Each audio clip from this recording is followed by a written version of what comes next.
નમસ્કાર દર્શક મિત્રો, આપ જોઈ રહ્યા છો સત્ય સમાચાર ન્યૂઝ ચેનલ.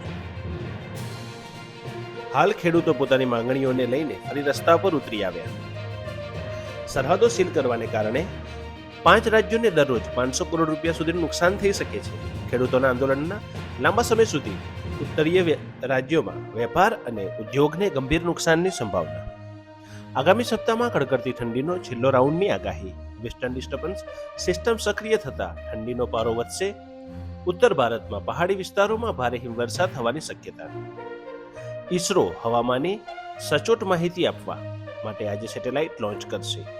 હવામાનની સચોટ માહિતી આપતો ઉપગ્રહ ઇનસેટ 3DS આજે લોન્ચ થશે. ઇનસેટ 3DS ને નોટીબોયનું હુલામણું નામ આપવામાં આવ્યું. અમદાવાદનો હાટકેશ્વર સ્મશાન ગૃહ બન્યો દારૂનો અડ્ડો. ખોખરા વોર્ડના અનુસૂચિત જાતિના પ્રમુખની કરાઈ ધરપકડ. પોલીસે દારૂના જથ્થા સહિત ₹3.14 લાખનો મુદ્દામાલ જપ્ત કર્યો. રબારી સમાજનું આસ્થાનું ધામ વાડીનાથ મહાદેવ ખાતે પ્રાણ પ્રતિષ્ઠા મહોત્સવ. પ્રથમ દિવસે શોભાયાત્રા થઈ, જ્યારે અંતિમ દિવસે હેલિકોપ્ટરથી પુષ્પ વર્ષા યોજાશે. હજારો ભક્તો મેદની મંદિરે દર્શનાર્થે પહોંચી હતી. તમિલનાડુના વિદ્યુતનગર જિલ્લામાં વેમ્બાકોટ્ટાઈ ફટાકડાની ફેક્ટરીમાં વિસ્ફોટ. અકસ્માતમાં કામ કરતા 9 કામદારોના થયા મોત. ઘાયલોને તાત્કાલિક સારવાર અર્થે હોસ્પિટલ ખસેડાયા.